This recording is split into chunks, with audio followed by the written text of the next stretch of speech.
Welcome to Pop and Lock. I'm Natalie Dowzicki. And I'm Landry Ayers. In our eyes, the best way to celebrate both Halloween and the upcoming election is to discuss the horror slasher film, The Purge: Election Year. The dystopian film is set in the not-so-distant future where the new founding fathers of America are their dominant political party. But a young newcomer, Senator Charlie Roan, is trying to unseat the incumbent to put a stop to government-sanctioned violence. Joining in our purge of The Purge today is culture writer at Vox, Asia Romano. Hi. And writer and producer Meredith Clark. Hi.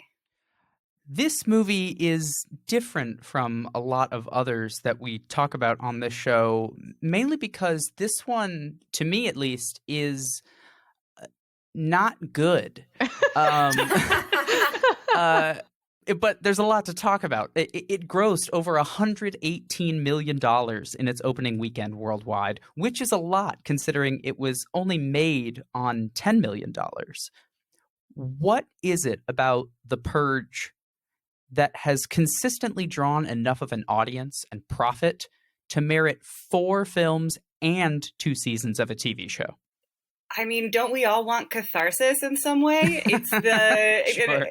And it's like most base level. I think there's some element of that. Also, it's so stupid, but they try so hard to do world building, and I find myself compelled to watch it just because of that. It's also, it's got the baseline appeal of nihilism, like glitzy nihilism, dressed up as with a smattering of social commentary. Like it's very, it's a lot like Fight Club in the sense that it works very hard to condemn the thing that it's glamorizing.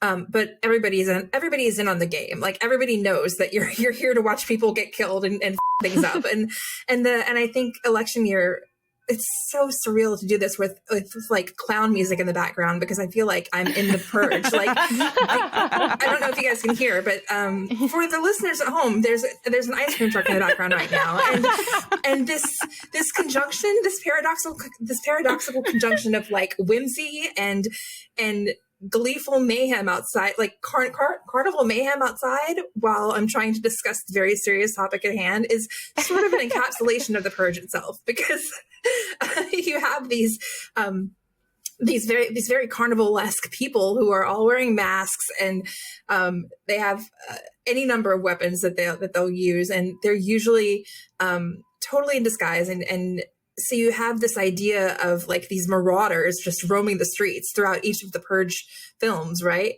And the Purge election year especially leans into that. There are the way it's directed is very fever dream-like in terms of its street sequences and the way that the marauders are portrayed. And it seems to be leaning in with more self-awareness than ever to its own nihilism, right? And its own gleeful embrace of violence. And I'm always a little torn because you know that it's obviously capitalizing on the representation of violence and mayhem in a way that appeals to audiences. Like there are all these scenes in the Purge election year of like sort of creative torture, Mm-hmm. and those scenes are definitely meant to compel audiences. And when I think I saw the film opening weekend with a really rowdy audience who was totally into it. And it's just one of those things that I think audiences who go to see films like this know what they're doing. But at the same time, I think most people really keep coming back to The Purge because it is also doing, like Meredith said, that slightly more complicated world building, and it's trying to layer compelling social commentary on top of that, and it sort of builds out more as it goes along. I think as it becomes more self-conscious and maybe ashamed of itself, right, as a franchise. But you still also have you have all this world building and have all this social commentary happening alongside like these very gauzy dream sequences almost of very sexualized women with like baseball bats and stuff, like just here to things up, right? So you have that sort of paradoxical thing happening with Purge, and which is again part of the commentary of the series itself. It's interesting that you mentioned the social commentary aspect of specifically the election year installment of the Purge movies, because I think out of all the Purge movies, this probably has the most social commentary in it. I mean, the tagline of the movie was literally "Keep America Great," and it did come out in 2016. Right. So I think their intention of this movie, also calling it election year in an election year, was Right. very they were targeting their message about this movie very specifically. Well, they also had the main female protagonist also is meant to be kind of a Hillary Rodham Clinton Elizabeth Warren sort of composite. Sure. Yeah. You know, like we are definitely meant to recognize her as someone we know. Right. And I also just think it gave them more opportunities. This movie specifically gave them more opportunities to world build, like Meredith had said, but it just fell flat in a lot of instances. Like you could see it almost there, and you could see like them certainly poking at many political themes.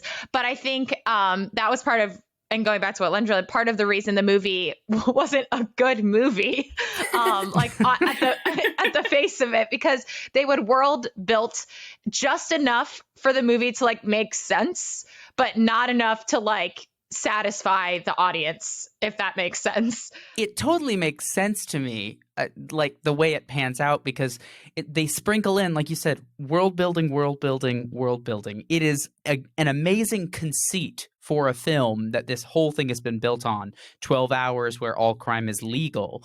And they do a pretty good job of talking about motivations for it, social impacts, and the fallout.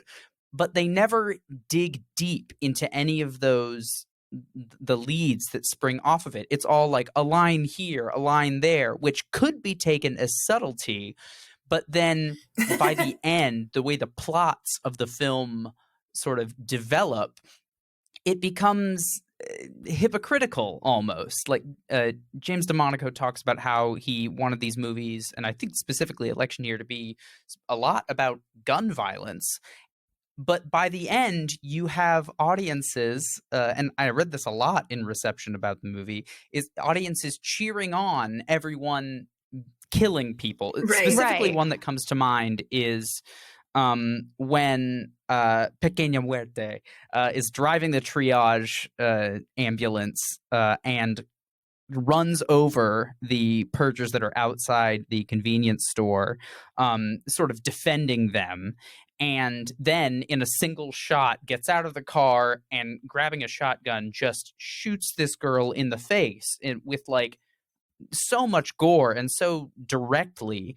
Like, it could have been done in a way that probably showed more conflict in her as someone who, you know, had been a part of the Purge and then chose to sort of be involved in more, peaceful, direct action. But instead, she shoots this girl in the face, doesn't give her a chance to sort of redeem herself or run away or live and learn her lesson. She violently executes her and then says little death is back as this mark of pride.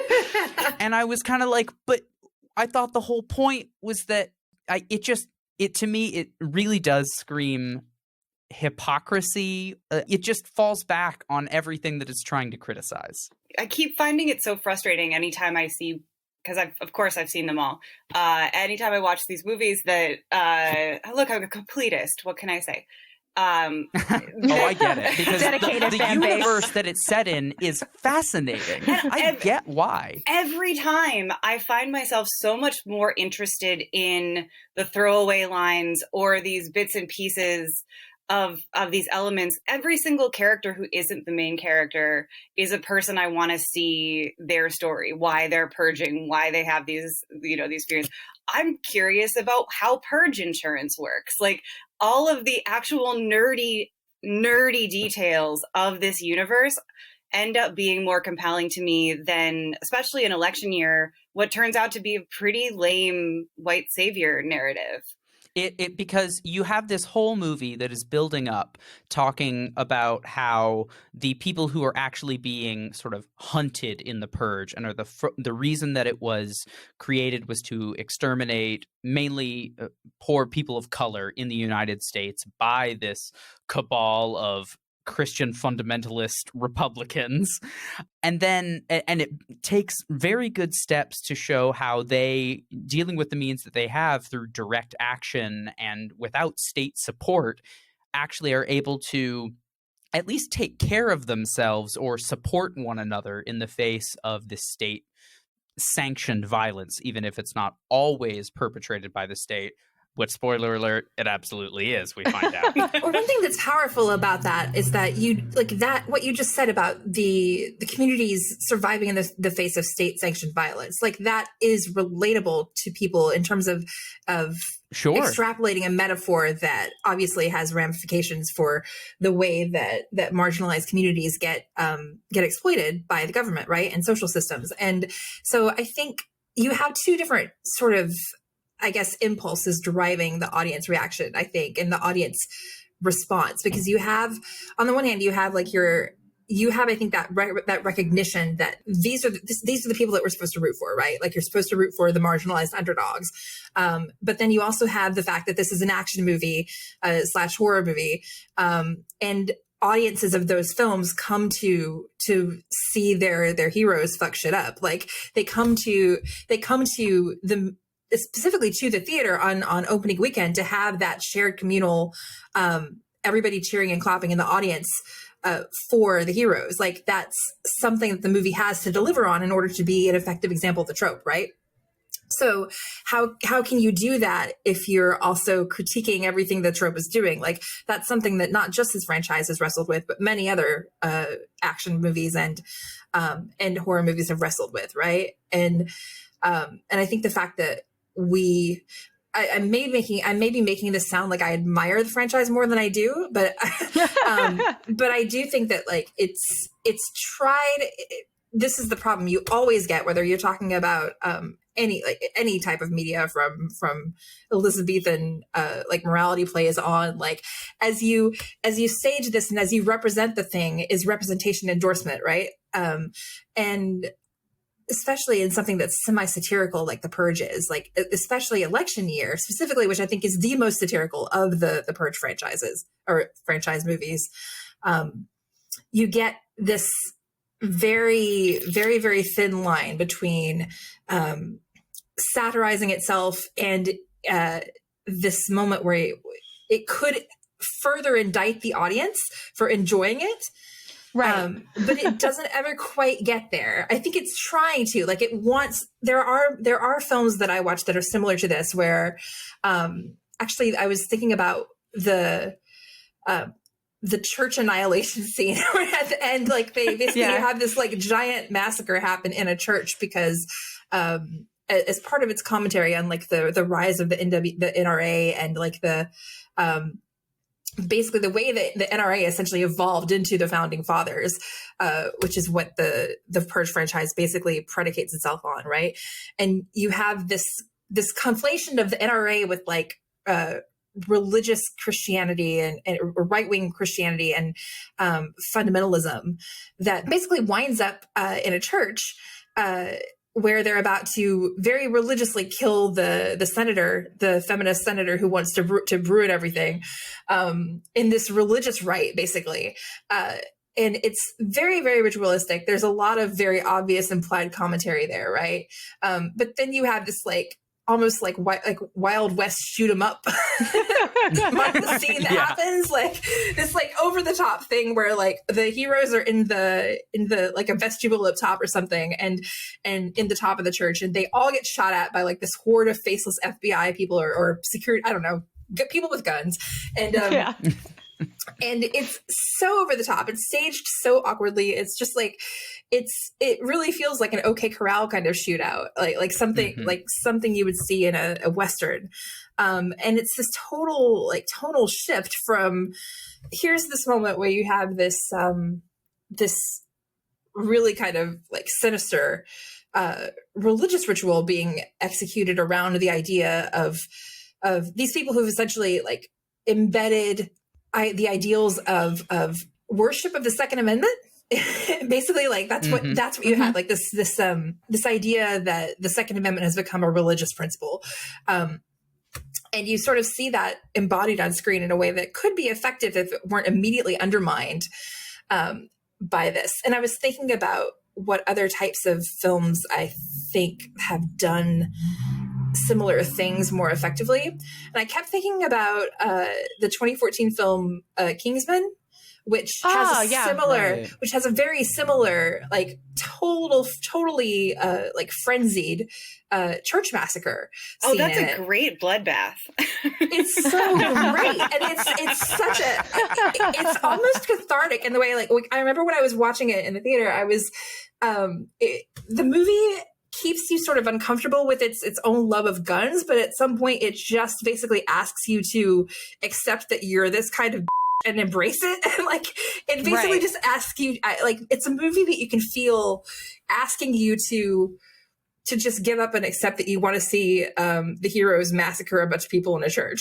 and then it does it, and it does it with such gleeful mayhem that I felt like the indictment was there, and I felt like the indictment was inherently a part of the film. And I know that that's not something everyone has had. That's not a reaction everyone has had, because I've read and talked to plenty of people who thought that film was just, lowbrow garbage, right?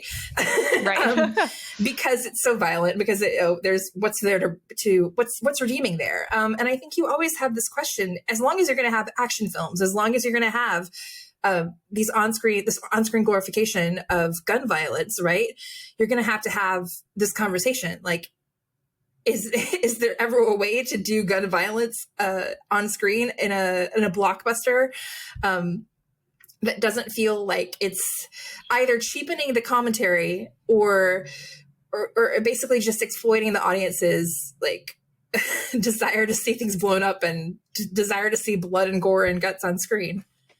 Right. I think this horror movie obviously falls into like the glorification of violence, most definitely, like probably all horror films. But I also think it kind of uses a few different like classic horror tropes. So like the idea of blood sacrifice, like in order for a society to be healthy, you just have to like kill people sometimes, or you have to like get rid of the low rung. So like immediately when I thought of other films, I was thinking The Hunger Games, which isn't necessarily a horror film, but it has Royale is.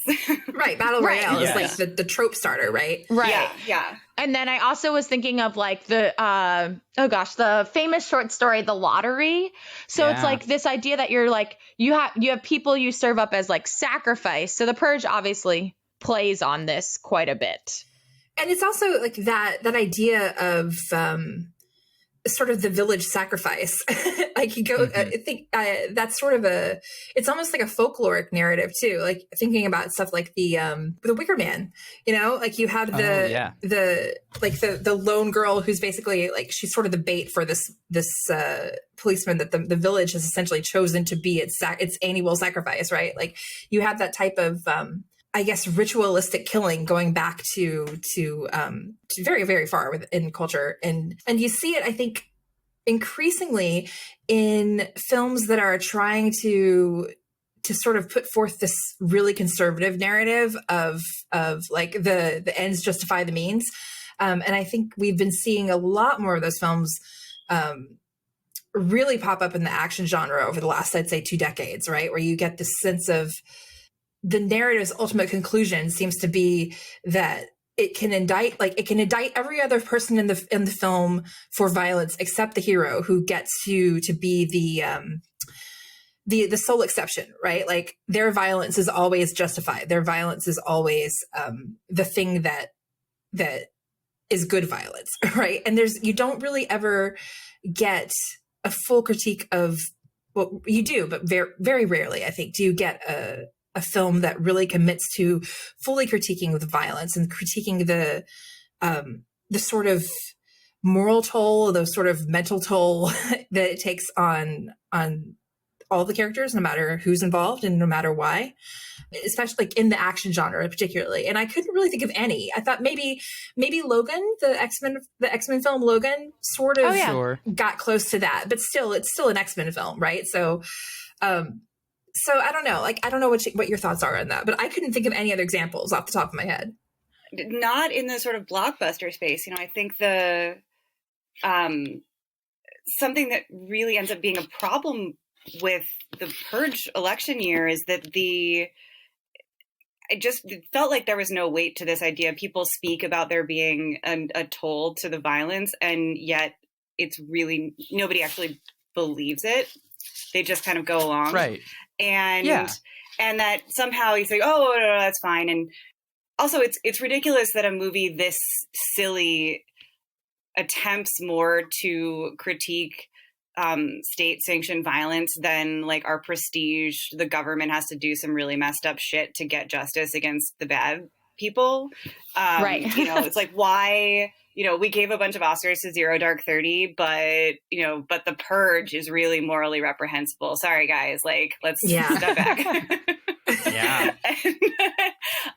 But that also speaks to me of why this isn't appealing. Again, to Asia's earlier point, it's appealing to people because there is the distrust in the systems that exist, that they're not here to protect us, that they are actually here to do violence. And why not make it explicit? And maybe we are getting closer to a time when people will be able to make movies that actually look at the corrosive effects. But, they tried it with James Bond and it didn't work.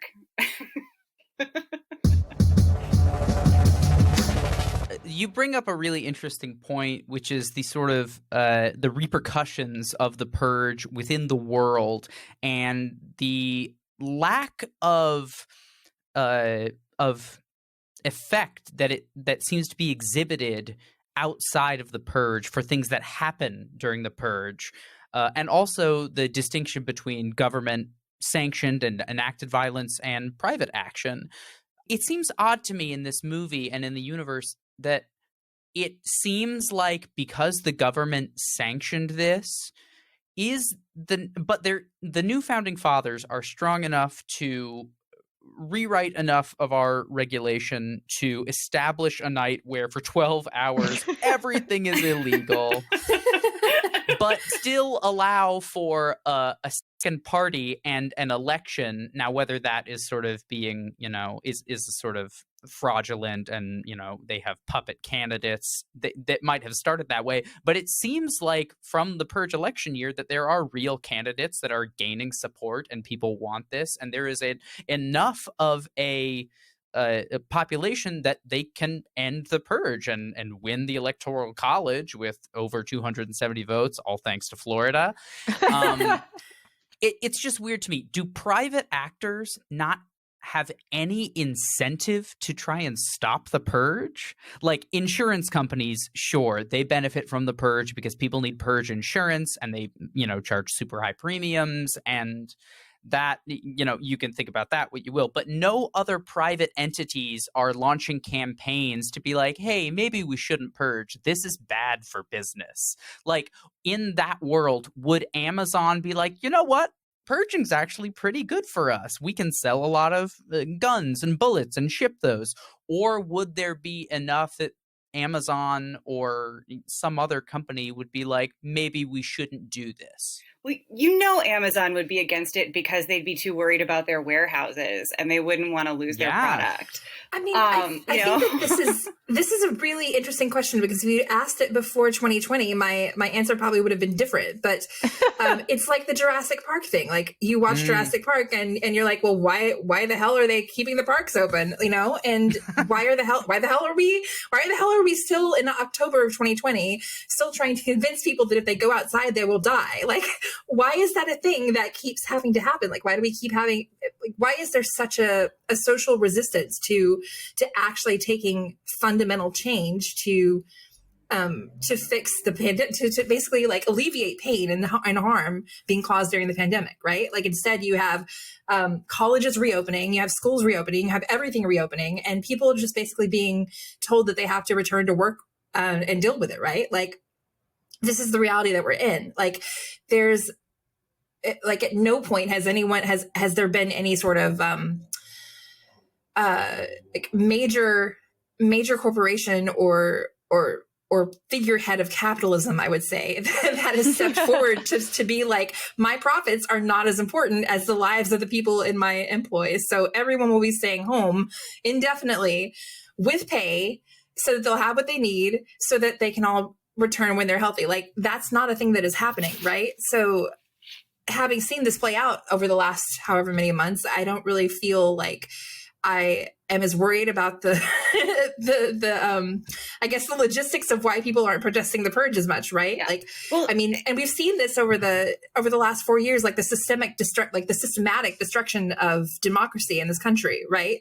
At every single step of the way, you've had protesters in the streets, but you've not really had like any type of sustained, organized resistance from I guess, people in power, in terms of people who control sources of wealth and production in the country, like special interest groups haven't come in the fold. Yeah, and I think that, you know, just jumping off what Asia said, I could see different companies having different responses. What feels weird about the movie is that there isn't that private element to it. You know, it's that some places would be for it, some places would be against it, but we're not that far into the future in this alternate universe. Giant corporations would be working hand in hand with the new founding fathers to contract to do things. Like, they would also have opinions, just as large special interest groups have now. And it's so odd that feels like a missed opportunity, because there's one moment in the Purge anarchy where people are walking through downtown Los Angeles and they pass a bank and there's a man strung up with a note tied to him and it says, "Here lies blah, blah, blah. He stole our pensions." And that's as close as they get to, okay, the banks are definitely into something.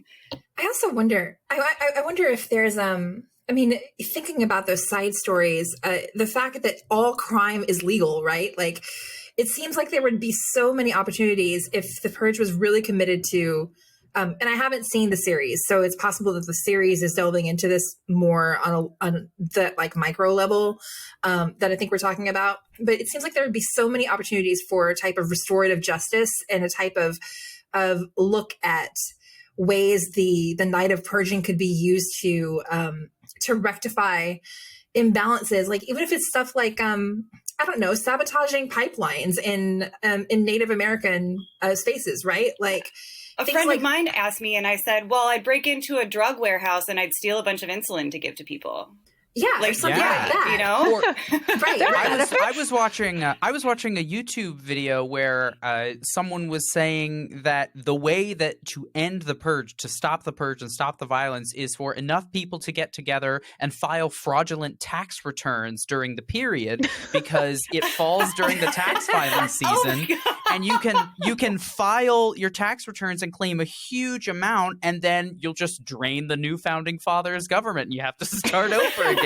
Because the whole point of it is to save money. And I was like, that's actually really brilliant. Yeah. I mean, also, it's ridiculous that we don't see any financial crimes. And I don't know if that's just because of course it's not sexy. But everybody knows that the purge would be a huge bonanza for people who wanted to commit like wire fraud. You know, if they were really going to do this, they should set a purge, like set one of the movies at an abortion clinic. Like, they should go, like, try and. Oh, that would be so dark. Right. Like, but if they're really gonna drill down into like the effects of violence on the on marginalized communities and the way that I mean, obviously that would never get greenlit in a million years. but that idea of like just taking the effects of violence to the extreme, most individualistic point that you can find in this world. And I think about like, oh, well, an abortion clinic, obviously, where people like individuals would be directly impacted by the sort of the social and systemic hands at work to bring them to this point of violence, right? And I think that's something that the Purge keeps trying to do. I think the Purge, the first Purge, which is the sequel to Election Year, is a prequel. Sorry, it's the film that came after Election Year. It's the prequel to the entire franchise, and it's set on Staten Island, right? Yeah, Staten Island, and it's basically. It really kind of centers the entire story on one character who's trying to get through the very first Purge. And you sort of really see how he embodies the marginalized community that the Purge has been hinting the entire time that is most affected. Basically, like poor, mainly Black men who may have strong communities, but they're directly targeted by racism and by white supremacy and by systemic violence being inflicted against them. And I think that this is the moment where the Purge could have really, really dug into all of the political ramifications that it was trying to manifest over the three previous films. And I don't think it really got there. I think there was like one moment where you find out that some of the mobilized militia that had been hired to enact the Purge, the first Purge, you find out that some of them have white supremacist ties, and so forth. And you get that throughout the series. Like, I think there are a couple of Nazi symbols being bandied about at various points. But you don't really, it's just sort of like window dressing, you know? And considering where we are at in the culture, like right now, like, I don't know that that's responsible. Like, I don't know that you can really just sort of hand wave that. I also think it's interesting that throughout this discussion, and we're talking about like, okay, everything's legal for an evening, but they never really discuss, or it's never really brought up, like the idea of this, like the morality of law. Like, even if something is legal during a time period, or if there's a law, why isn't there any like this discussion of like, okay, why, like if this is legal, like, oh yeah, let's all go and do it because it's legal now. I think more people would be like, at least I would hope that your morality steps in. You're like, okay, like maybe I shouldn't do this. Yeah, well, don't they say that, like, isn't there a throwaway line that Roan says in the Election Year where she says, like, I don't know if she's, hyperbolizing, but she says, I'm going to stay home and, lock my doors like 99% of the population. Oh, I just thought that was a Bernie line. Like, I wasn't sure. I mean, that makes sense. I mean, I get that. And that would be a good sort of reference. But I wonder and because true confessions, I have not seen any of the other Purge movies, though I'm fascinated by the world that they have built. I have read a lot about them online, and this is the first time I have watched one. Well, I think this, like, again, it gets into the satire question, because like the point of the Purge's satire is to characterize the excesses of Americans and to sort of imply that every American has this excess within them, right? Like, and you haven't seen the very first movie, but the first movie ends with like the wife of Ethan Hawke, who was played by Lena Headey, sort of like she's got all of her neighbors corralled in her house after this night of like terror, and basically she's sort of keeping them hostage for a little bit. It's a long story, but she one of them, she has a gun that she's been using to keep them at bay with, and one of them reaches for the gun when her head is turned, and she like body slams this woman on the table and like gives her an instant massive nose, like basically breaks her nose, and she screams, "I told you, no more violence." Like, it's just so obviously over the top and so obviously meant to be like an indictment, right, of this idea that every single human, when pressed to the breaking point, is going to turn violent. Like, well, and I mean, in the second one, in the Purge Anarchy, which is my personal favorite, the guy like Matt Landry from Friday Night Lights is in it. It's great wonderful. Name, phenomenal name. But Matt Saracen, sorry, not Matt Landry. But they just lay it out, and that it does seem like almost everyone, the sort of quote unquote normals, it does seem like the morality of the Purge is, everyone agrees that it's wrong, and then it's just the rich people. They have all of these lines throughout the movie where, you know, at one point the grandfather of the two female, like this mother and daughter pair that is the main characters of the movie, he writes them a letter and he gets into a limo and the letter says, oh, you know, I'm making myself a martyr to a wealthy family. So they like say explicitly, the rich people decide to purge by hiring people that they can just kill in their homes where they're safe. And there's an auction for people, like wealthy people who all have these garishly lit, very reminiscent of the Black Hole Sun video by Soundgarden in some ways. And they're, you know, desperate. They're bidding on the chance to join in this last hunt of the purge. And it seems to make it the point that the people who are most invested in this are the people for whom the laws were invented in the first place. That the purge is so that rich people can get their yayas out because they can't like have drop down fights at the country club like they did in Dynasty. And it's sort of a weird, it doesn't make any sense, and they kind of carry it over to the purge mask, but that would be something I would be much more interested in seeing. Like, what are the social consequences within the groups of people that actually decide to purge? Because it's just assumed that it happens. Right. It's also assumed that there are no long-lasting repercussions. Like, oh, well, it was the purge, you can't help it. But like in reality, obviously there would be, you know, if you really hated your neighbor, so you killed your neighbor, that might have ramifications for the way the rest of your block treats you the rest of the year, right? Like, we don't really see any of that. Like, it's the idea that there's just and like this might be kind of an implied part of the commentary, because as we know from American history, we have a society-wide ability to draw a tidy blank over our own memories of institutional trauma, right? And it seems like at the micro level, the purge is implying that happens every year, you know? Yeah, because it's like there's this social acceptance of the purge that's like, well, it's kind of like, you know, what happens in Vegas. It's like what happens on purge night.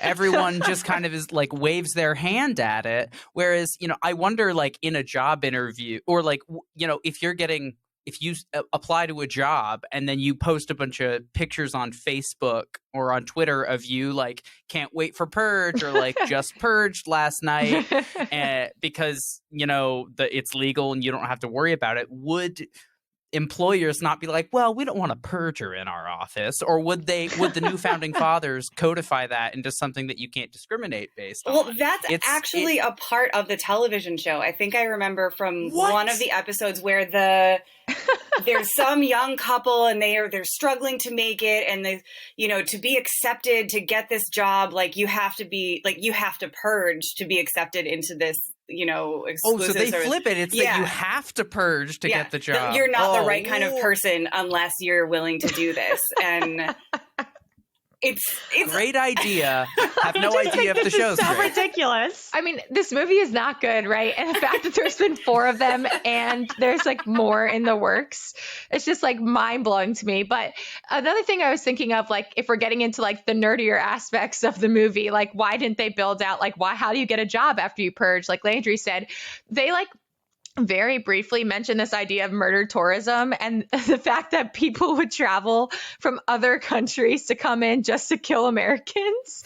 And I think do you think they sell packages for that? They sell, like, you know, you bundle your flight and your hotel, I'm sure they have, and we like, throw in a gun. like safari retreat. Oh, 100%. Yes. And they probably have like purge gosh. hotels. Like, I'm sure that they probably have like you know, like haunted house attractions, except that like you get like, I don't know, you pay $5,000 or $10,000, I don't know, however many thousands of dollars to be in the, like, to have like a most dangerous game night or something, you know? Right. Yeah, or you stay at the hotel. It's like stay at your own risk because everyone is going to be hunting everyone else in this hotel. Give me my money, James DeMonaco. This is made me think of Give me my money. Like doing a version of the purge where they just do, where it's Sleep No More, but like it's Sleep No More on purge night, you know? Like, so you're just my God. We gotta write this. We gotta write this down, guys. Yeah. going back to what you guys said about the kind of like business side of this, I keep thinking about how the Purge as a theme has at its core the sort of basic marketing need to make Americans fear and be afraid so that they'll buy stuff, so that they'll consume stuff to help their keep them comfortable, keep them safe. And to some extent, like, you obviously like need to have the most expensive security system, whatever, right?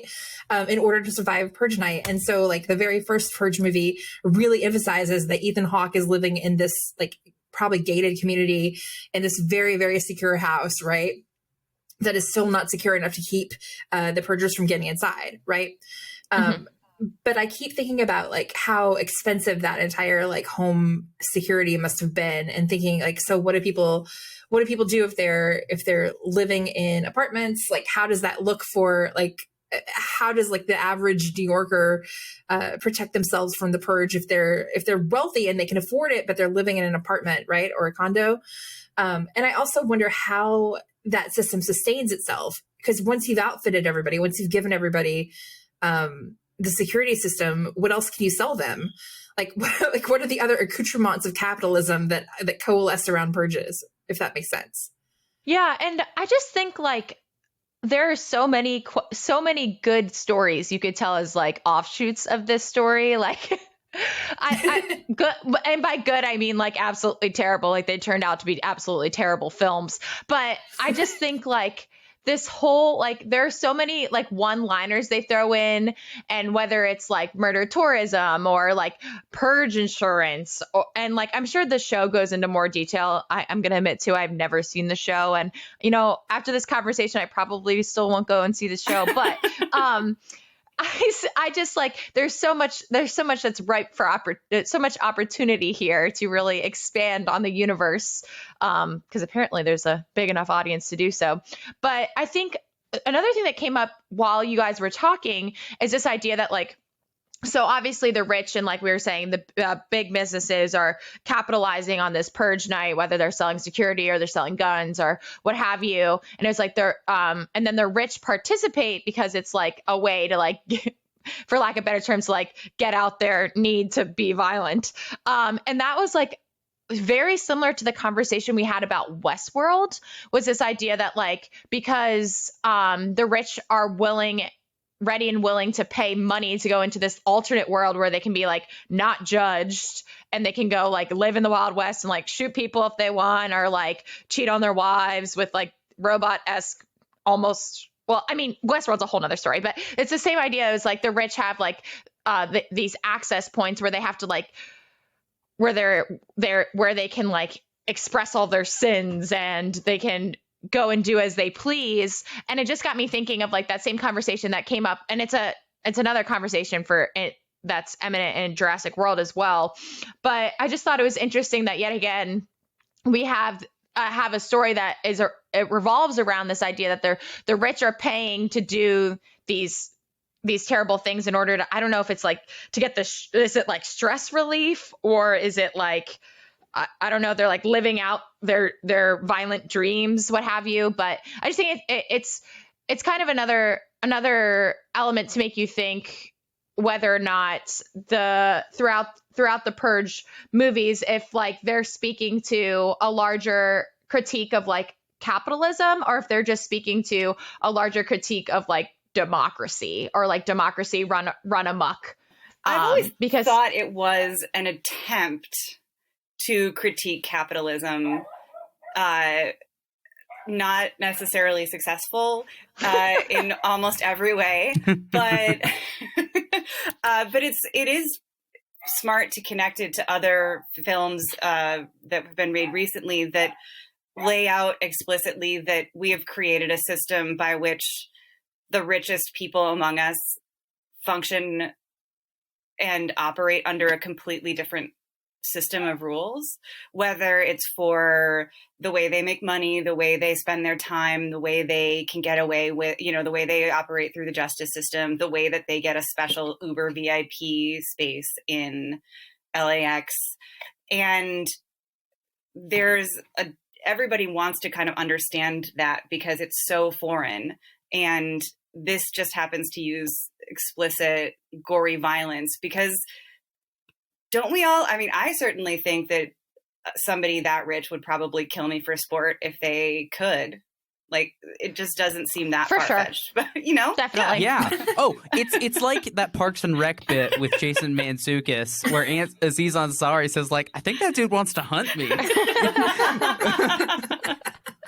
I mean, I love these movies, and I'm so ashamed that I can't stop loving them. I'm excited for whatever comes next, but I will save more of my commentary for whatever poor has to go see The Purge 5 with me. I just looked it up. The Forever Purge is apparently what it's called. Oh my gosh.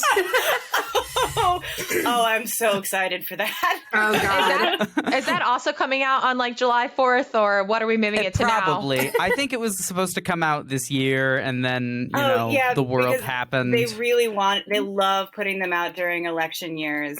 Yeah. I mean, I think a purge during the pandemic would be something that this series is probably inevitably going to do. So we just should brace for that now. Oh, yeah. Ooh. Oh, yeah. I was thinking when somebody mentioned everybody wearing masks, I was like, the Purge COVID would be terrible.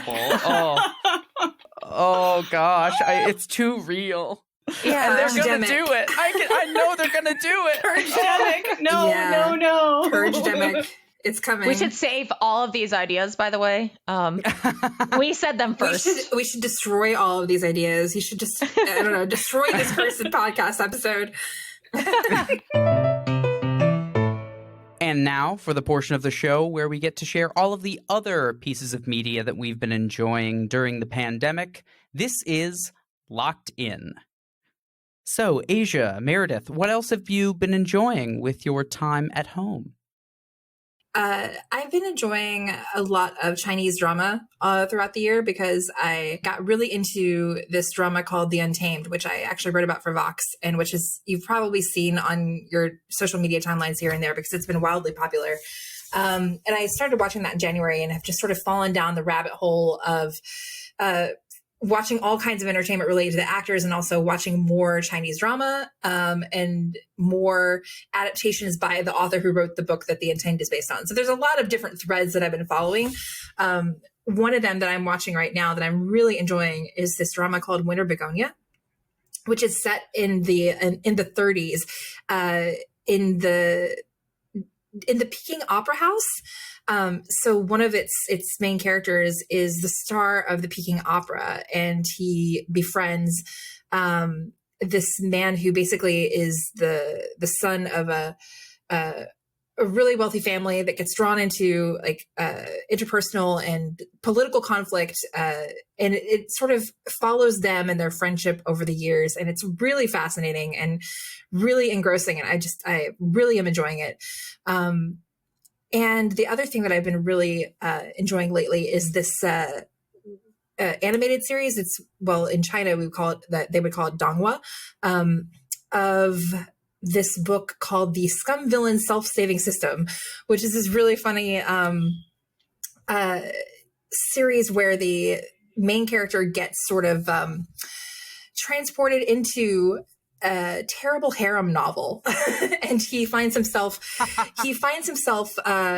basically been a fan of this harem novel. He's been reading it online and he knows all of the plot from start to finish because he's like a super fan, and he gets transported into the novel after he dies in real life. So he finds himself basically occupying the role of the worst villain in the show, or in the novel, and he knows that he has to change the plot because his character winds up getting like all of his arms and limbs chopped off. So he has to find a way to befriend the hero, who ultimately will amputate all of his limbs if he doesn't figure out how to change the plot of the story, right? So he does that by trying to subtly shift the narrative, but he can't shift it too far because he's basically kind of stuck within the constraints of the harem novel as if he were a non-playable character in a game. So he can only, like, he can't be out of character or he'll get points deducted. And if he gets too many points, he dies. But if he doesn't change the story, then he dies anyway. So it's sort of really intricate and satirical and funny. And so I've just been watching this and seeing where it's going to go.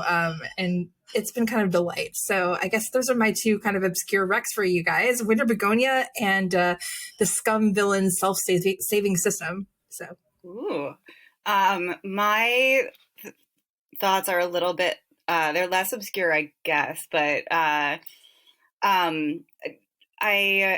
just finished a couple of books. One is currently an audiobook, and it's coming out in like physical paper edition on December 1st. It's called A Certain Hunger by Chelsea G. Summers, and it is a memoir by a woman in her early 50s who was a food critic, a magazine writer during the boon years of the media industry, who's also a sociopath that murders and eats her lovers. Yes, there it is.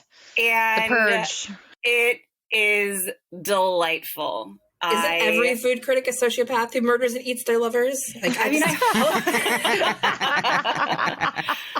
I certainly hope so, but it is just so much fun. I had a great time. I actually listened to it while driving from New York to Wisconsin, and so that was a wonderful way to spend the time. And I just think the heroine, the main character, is unique and different, and we rarely get to stand up for the sisterhood when it comes to being a complete and total psychopath, so that one really does it for me. Excellent. And also a book called I Remember You by Yrsa Sigurðardóttir, an Icelandic writer, and it's a ghost story that absolutely creeped the hell out of me, but I was unable to put down and read in about 12 hours. So what's it called? I Remember You. It's from 2010, I think. And other than that, I've been really enjoying watching basically everything on the channel Shudder, the horror app, because they have great selections. So I've just been telling everyone that if they need something creepy to watch, they should try on the free subscription and then just get hooked, because I need people to talk about these things with. For me, in true Halloween fashion, I have committed to watching Hocus Pocus at least 3 or 4 more times in the month of October. Of course. I do have the movie on DVD. Unfortunately, we will not be covering it on Pop and Lock, but maybe some point in the future. We not for lack of trying. We tried. We really did. And then I have finally gotten the new Hunger Games book, which is I guess it's the prequel to the original books. I was on hold for the library for like 15 weeks because the book is new. So I've only just started that. And I have also joined the Schitt's Creek bandwagon. I am already through the first season and I started this week. So I would say that's a win for me. And it's one of those shows similar to like New Girl that you can have it on the background. If you miss a few parts, it's okay. It's funny. There are lots of good one-liners. And it also recently won a ton of awards. So I'm hopeful that the next few seasons will get even better, as I've been told. Other than that, not a whole lot in the book space besides Hunger Games. Oh, I did finish Stephen King's, I guess, his most recent novel, which is The Institute, which is excellent. And I would not be surprised if it gets turned into a TV show and or movie, just like his book, The Outsiders, did. A Stephen King thing probably won't happen. Doesn't happen a lot. Right. Because his stuff is just like totally not famous at all. Right. I also have been watching lots of Shudder. So Meredith, if you need a Shudder pal, I will be your Shudder pal. Oh, Shudder buddy. Yay. I would love nothing more, Asia. That sounds fantastic. In the book realm, I just reread a book I read actually a few years ago. It's been out for several years now, but it is called Intimations by Alexandra Kleeman. It's a book of short stories. There's a lot of, very different styles, and the writing is just very beautiful and very personal. But if you want to get a taste of it, there's one story in there that is what actually made me want to read the book that I read before, that you can read online on the online magazine Guernica magazine. It is called You Disappearing. you, comma, disappearing. It's basically about an apocalypse-style event where instead of a fireball coming down and destroying the planet or a massive flood or anything, things randomly just blink out of existence one at a time. And it'll be like one day there aren't any shoes and everybody's shoes disappear, or magazines disappear one day and there's no, in a sort of magical realism way, there's no description of why it happens. They don't understand how or can't predict it at all, but things just start blinking out of existence. And it not only affects people and objects, but also thoughts and memories and feelings. And it is all told from the perspective of a woman who her relationship with someone is basically it has fallen apart somehow. And it's just this like beautiful, subtle story about an apocalypse that no one else has written about in a similar way, that I think really gives a good example of what the book is about, and I think is great and easy to read. So that's You Disappearing by Alexandra Kleeman. Cool. I have also talked about on this show a lot before. I'm a big fan of people streaming tabletop role-playing games online. I've talked about the big names, Critical Role, Dimension 20, etc. But there are two that have recently just started that I would really, really like for a lot of people to get behind, which are NDND, which stands for Native Dungeons and Dragons. It is an all-native indigenous peoples cast in an entirely new world. And it's really, really interesting, and I think they bring an interesting perspective to a very, very generally white male field and sort of colonial even game with Dungeons and Dragons. It's sort of rooted in that. So ND&D, I'm hoping really gets a large following as it gets started, as well as Into the Motherlands, which is an all person of color cast, which isn't actually Dungeons and Dragons. It's a different system of gameplay, but it's about a civilization that was founded when the people following Mansa Musa ventured and found a new dimension. Who was Mansa Musa, for those who don't know, is apparently historically one of the richest people that has ever lived, if not the richest. And it's sort of about this sci-fi adventure that these characters go on in this entirely different world where the trappings of colonialism and imperialism apparently do not exist. And they get to explore this world in a way that they really get to control and sort of set their own path for. So I think it could be really, really cool. And I like all of the people that are playing on it. So check out Into the Motherlands on twitch.tv. I've also watched the Halloween Town quadrilogy yes. in honor of spooky season. Nice. And I am hard into the game Genshin Impact, which is like Legend of Zelda Breath of the Wild, but it's anime and it's a gacha game. So you're collecting all of these characters and casting spells and fighting animals and stuff. And it's free to play. It's just a lot of fun, and it's fun to, like with Fortnite or anything, there's microtransactions, but you get free ones and get bulls and can earn weapons and characters and stuff. If that's the kind of thing you're into, I think you'd like Genshin Impact. Thanks for listening.